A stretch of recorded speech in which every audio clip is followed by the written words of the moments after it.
So we have a little loft upstairs. It's not very tall, and my kids get a lot of food crumbs up there. So I actually bought this back room just for the upstairs area. And my 7-year-old is able to use this. He cleans under the couch and everything. You just turn it on like that. This part back here, you push that, it's gonna have more powerful. So this piece in the back, by the way, is the battery. You can recharge that.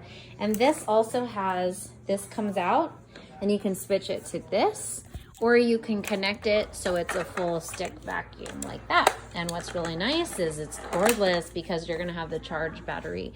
You can also screw this onto the wall and put your 2 small attachments above and below, this attachment here. So you can have those at the ready to switch out when you need.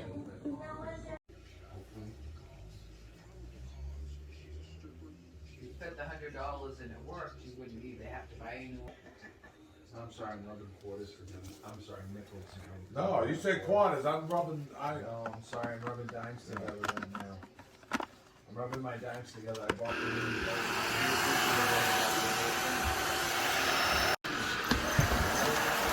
If I lost it, I lost it.